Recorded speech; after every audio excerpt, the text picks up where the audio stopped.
اس دین اسلام کے اندر جتنی بھی عبادات ہیں، نماز ہے، روزہ ہے، زکوٰۃ ہے، حج ہے، یہ عبادات، ان کی اکثریت عبادات میں وہ نقل در نقل چلتی آ رہی ہیں۔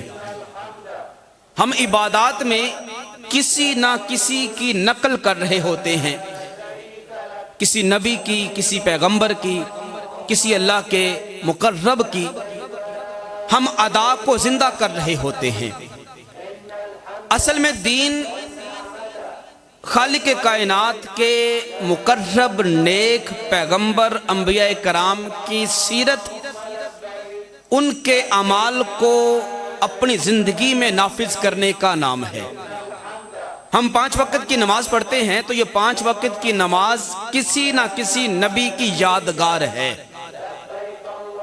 حضرت آدم علیہ السلام، آپ کی جب توبہ قبول ہوتی ہے اور سیدہ اماں حوا سلام اللہ علیہا کے ساتھ جبل رحمت کے اوپر جب ان کی ملاقات ہوتی ہے 350 سال کے بعد، اس وقت فجر کی نماز کا وقت تھا۔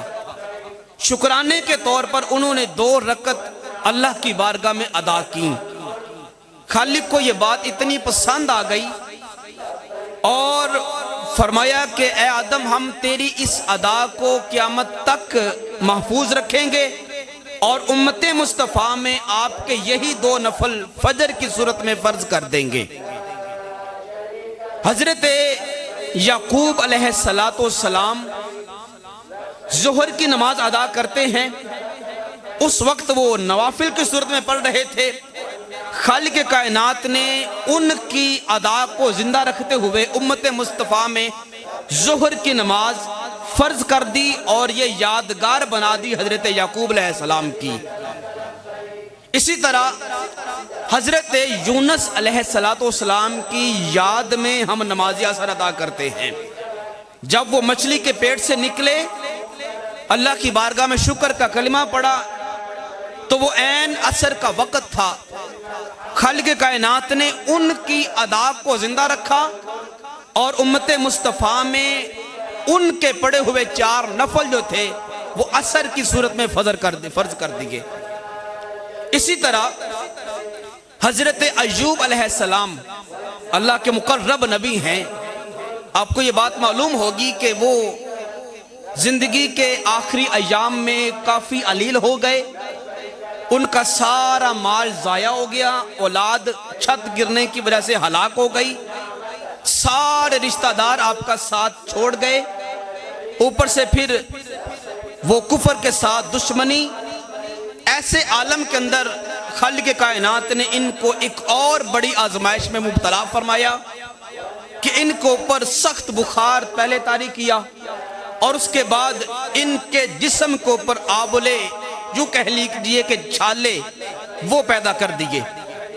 وہ چھالے اتنی وسیع مقدار میں تھے کہ آپ کا پورا جسم ان آبلوں کے ساتھ بھرا ہوا تھا، اور اس کے اوپر آزمائش خالق کائنات نے یہ آپ کو رکھی آپ کے اوپر کہ آپ کے جسم مبارک کے اندر خالق کائنات نے حشرات الارض یعنی کیڑے بھی پیدا کر دیے۔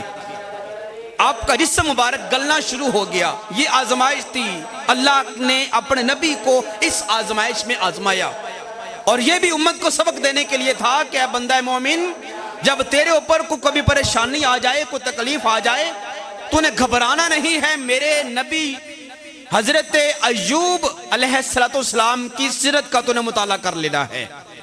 آزمائش کے وقت وہ میری بارگاہ میں کیسے کھڑے اترے، تو نے ان کی سیرت کا مطالعہ کر لینا ہے۔ جب ان کے جسم مبارک میں کیڑے پڑ گئے اور حشرات الارض پیدا ہو گئیں، ایک دن طبیعت میں افاقہ محسوس کیا، شام کا وقت ہے۔ جب افاقہ محسوس کیا تو کھڑے ہو گئے رب کی بارگاہ میں سجدہ کرنے کے لیے۔ جب اللہ اکبر کہہ کر قیام میں کھڑے ہوئے، رکوع کیا، سجدے کر لیے، 1 رکعت مکمل کر لی، دوسری رکعت بھی مکمل کر لی۔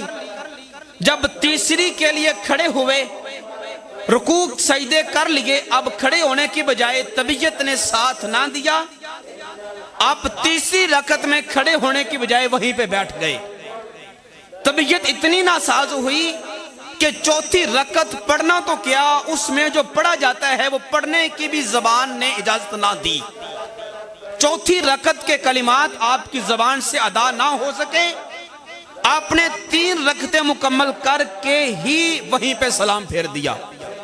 इरादा किया था 4 रकात पढ़ने का, नियत 4 रकात की थी, लेकिन जब तबीयत ने साथ ना दिया तो 3 रकात पर ही जब सलाम फेरा, खालिक कायनात को हजरत अय्यूब की ये अदा बड़ी पसंद आई और फरमाया, अय्यूब तूने चूंकि हमारी बारगाह में शुक्राने के तौर पर 4 रकात नफल लीती थी, लेकिन तेरी तबीयत ने साथ ना दिया, तूने 3 पर ही सलाम फेर दिया।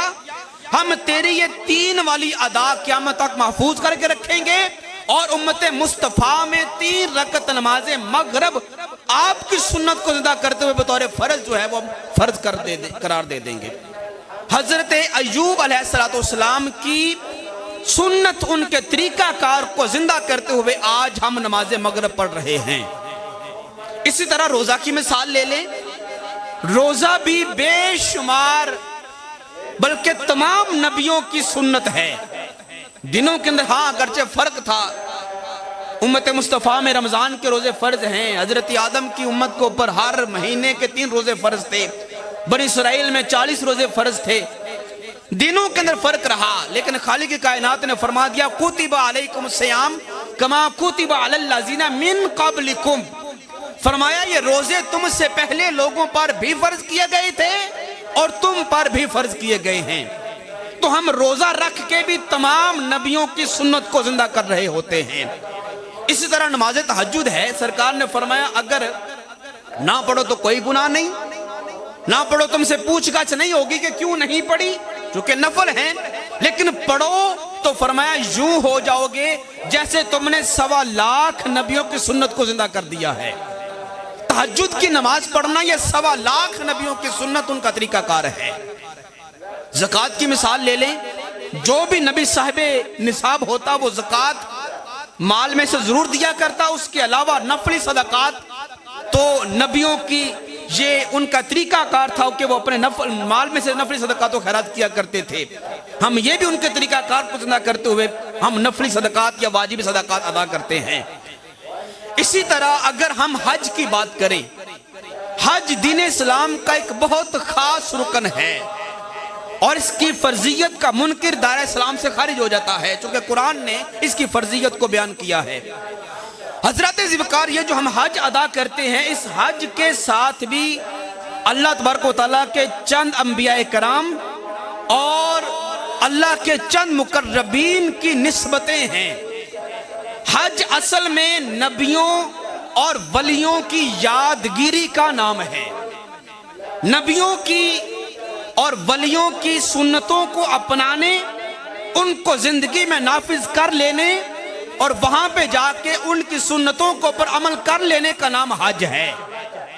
इस्तिलाही शरीयत में हज कहते हैं मखसूस अय्याम के अंदर मखसूस अरकान की अदायगी मखसूस मकामात पे जाके करना। ये शवाल का, ज़िक़द का, ज़िलहज का 10 दिन जो हैं ज़िलहज के, ये 10 दिन ये और 2 महीने पहले ये रमज़ान के बाद ये हज के लिए खालिक कायनात ने महीने मुकर्रर किए। ये मखसूस अय्याम हुए, मखसूस अरकान की अदायगी। खालिक कायनात के घर में जाके, बैतुल्लाह में जाके मखसूस अरकान, खाना काबा का तवाफ है, मकाम इब्राहिम के सामने 2 नफल अदा करने हैं, सफा मरवा की साई है, मैदान मुज़दलिफ़ा में चले जाना है, मैदान अरफात में जाके बैठना है, मिना में जाके कुर्बानी करनी है। ये चंद अरकान हैं हज के, जिनकी अदायगी मखसूस अय्याम के अंदर कर लेना और नबियों के तरीकाकार को जिंदा कर देना। अगर कोई बंदा ऐसे करता है नबियों की यादगिरी समझकर, तो वाली कायनात सल्लल्लाहु अलैहि वसल्लम ने शाफ फरमाया वो करने वाला बंदा ऐसा हो जाता है जैसे आज ही मां के पेट से पैदा हुआ है। खालिक कायनात उस बंदे की जिंदगी के साबका सारे गुनाहों को माफ फरमा देता है। हज़रत